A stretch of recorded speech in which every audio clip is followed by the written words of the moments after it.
Hello students, कैसे हैं आप सब लोग। तो आज हम पढ़ेंगे ऑर्गेनाइजिंग का पार्ट नंबर 4 योद्धा बैच में। हम लोग क्लास ऑर्गेनाइजिंग चैप्टर को एंड कर देंगे नेक्स्ट 2 क्लासेस के अंदर। तो आप सबसे रिक्वेस्ट है कि पांचवा चैप्टर दैट इज ऑर्गेनाइजिंग, वो बड़ा चैप्टर है, तो आप कोशिश करो कि यार सारे की सारी चीज़ों को अच्छे से दिमाग में सेट रखो। और इस चैप्टर में अगर आप 2 दिन लगा के अच्छे से रिविजन भी कर लेते हो तो भी बहुत बेहतर है, बिकॉज काफ़ी बड़ा चैप्टर क्लास एग्जामिनेशन में 6 to 7 मार्क्स से कम का तो इस चैप्टर से पूछा जाएगा नहीं। ठीक है, स्टार्ट करते हैं पार्ट नंबर 4।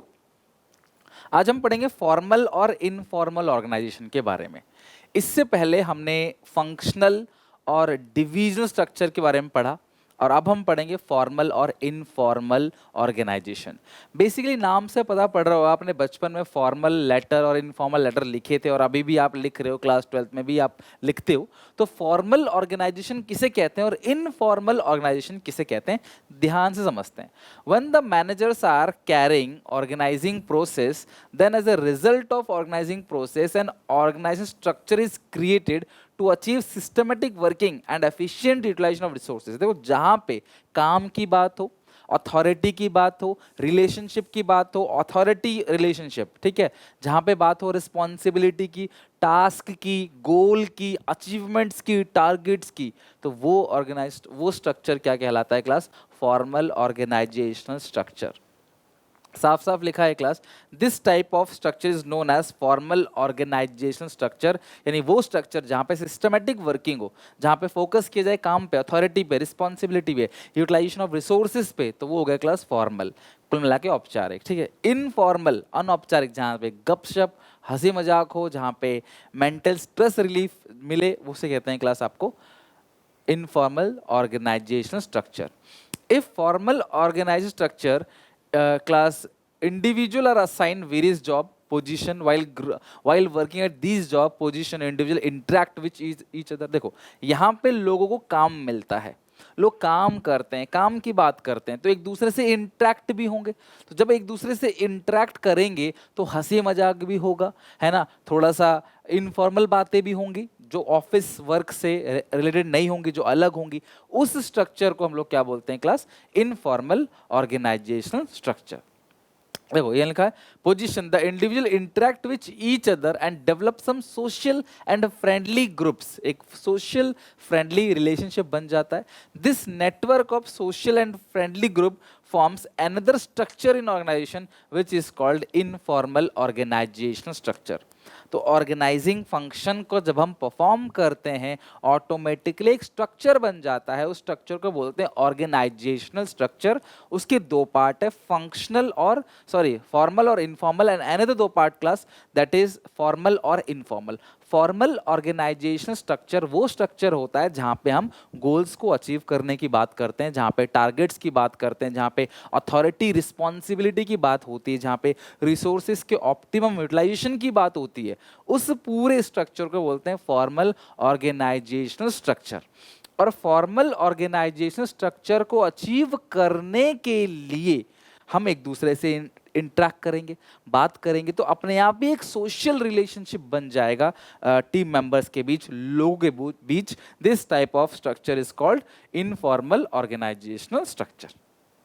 अगर बोला जाए तो ये दोनों जरूरी है, ये दोनों एक दूसरे के लिए क्लास जरूरी है। क्योंकि देखो यार, जब आप काम करते हो तो कहीं ना कहीं क्लास बहुत स्ट्रेस हो जाता है, टेंशन हो जाती है, और आप बहुत लंबे समय तक काम नहीं कर सकते बैठ के, तो आपको बीच में ब्रेक्स चाहिए। तो इस ब्रेक में आप गपशप करते हो, आप एक दूसरे से अपनी प्रॉब्लम्स को शेयर करते हो, ऑर्गेनाइजेशनल के काम से हटके थोड़ा पर्सनल बातें करते हो, हंसी मजाक करते हो, गपशप करते हो, इन्फॉर्मेशन को शेयर करते हो, हेल्प लेते हो, कोऑर्डिनेट करते हो एक दूसरे से, कोऑपरेट करते हो एक दूसरे को। This type of structure is called informal organisation structure. आपने स्कूल में भी देखा होगा, आप ये थोड़ा ना कि स्कूल में सुबह 7 बजे जाते हो, 8 बजे जाते हो तो पूरा 2 बजे तक, 1 बजे तक कंटिन्यू पढ़ते रहते हो। नहीं, आपको ब्रेक, जैसे टीचर का पीरियड खत्म होता है, आप एक दूसरे से थोड़ी बातें करते हो, यहाँ वहाँ से मजाक करते हो। हालांकि कुछ बच्चे तो पूरे स्कूल में ही करते रहते हैं, तो इससे क्या होता है, मेंटल फ्री रहते हैं, थोड़ा स्ट्रेस कम होता है। तो आपको ब्रेक लेना चाहिए। आप पढ़ाई भी करते हो तो 1 घंटा पढ़ के आप 10-15 मिनट का ब्रेक जरूर लिया करो।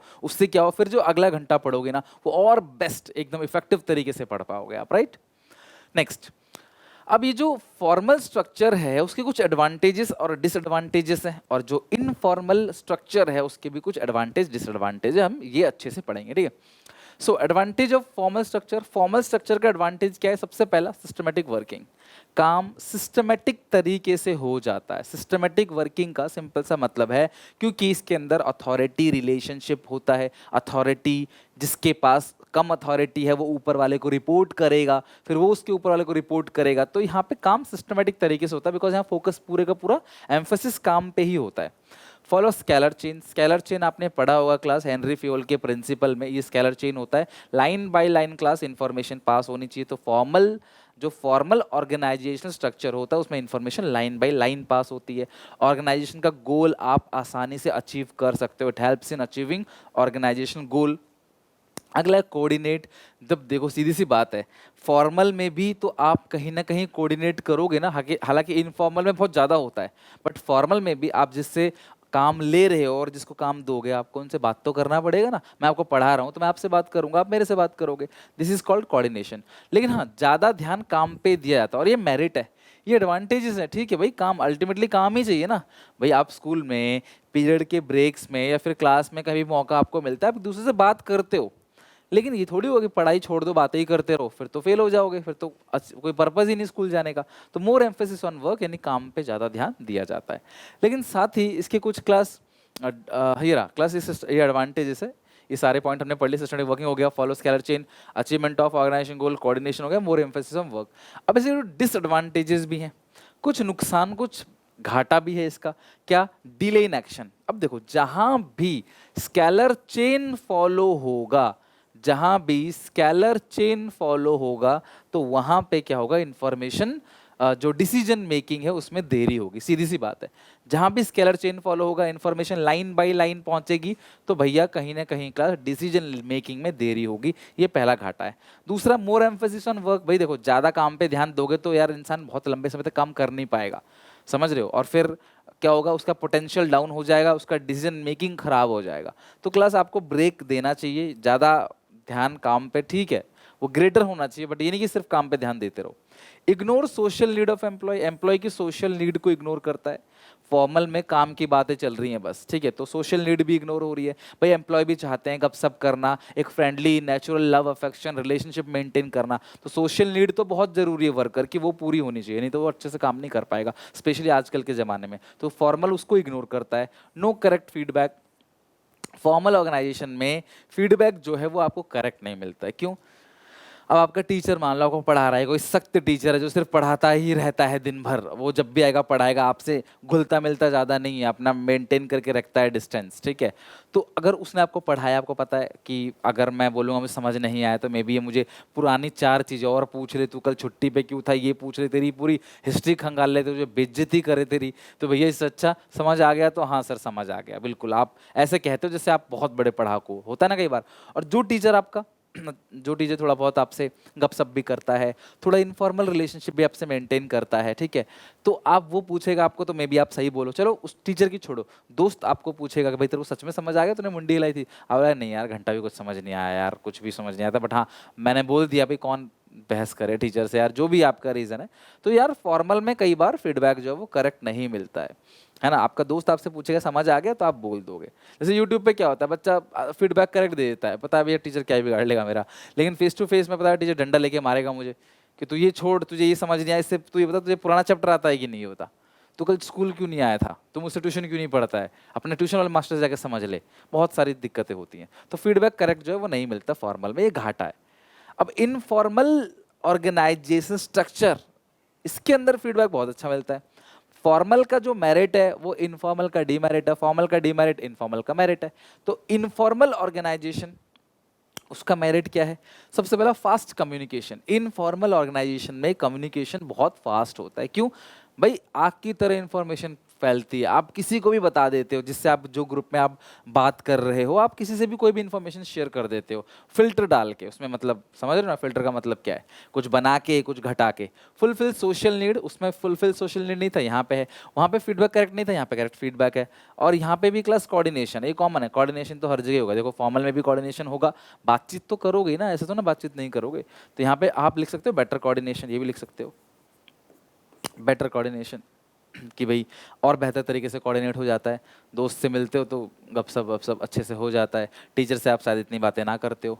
और यूनिटी और टुगेदरनेस भी होता है, एक साथ रहते हैं और टुगेदर। देखो इनफॉर्मल बनेगा, दोस्ती यारी बनता है ना, ग्रुप बन जाता है, भाई ये मेरे ग्रुप में है, भाई ये मेरी टीम में है, तो एक अच्छा बॉन्डिंग बन जाता है, ग्रुप बन जाता है, एक कम्युनिटी बन जाती है प्रॉपर। तो यूनिटी एंड टुगेदरनेस।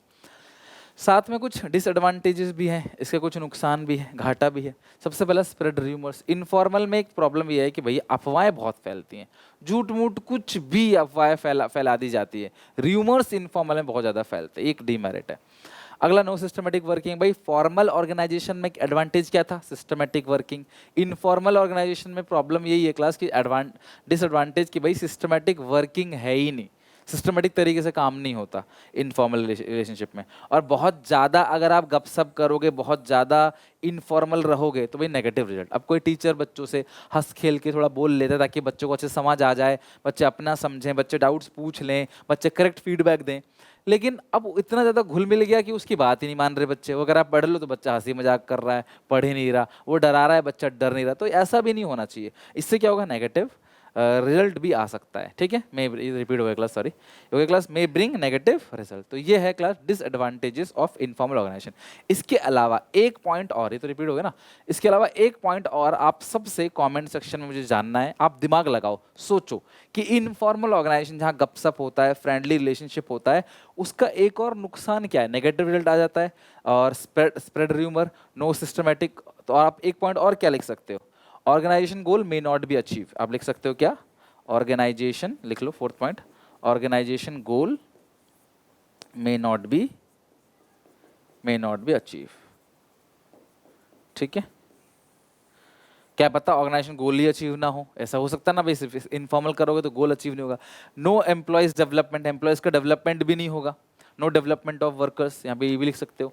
तो आप पॉइंट्स खुद भी बना सकते हो और उसी लाइन को एक्सप्लेन कर देना। नो डेवलपमेंट ऑफ वर्कर्स, कि जो वर्कर्स है उसका डेवलपमेंट नहीं होगा। सीधी सी बात है, कैसे होगा वर्कर का डेवलपमेंट? हंसी मजाक करोगे, सिर्फ इनफॉर्मल रिलेशनशिप मेंटेन करोगे, काम नहीं करोगे, तो भाई क्या होगा वहाँ पे? बिल्कुल भी गोल अचीव नहीं होगा ऑर्गेनाइजेशन का। तो ये था demerit of informal organisation, right.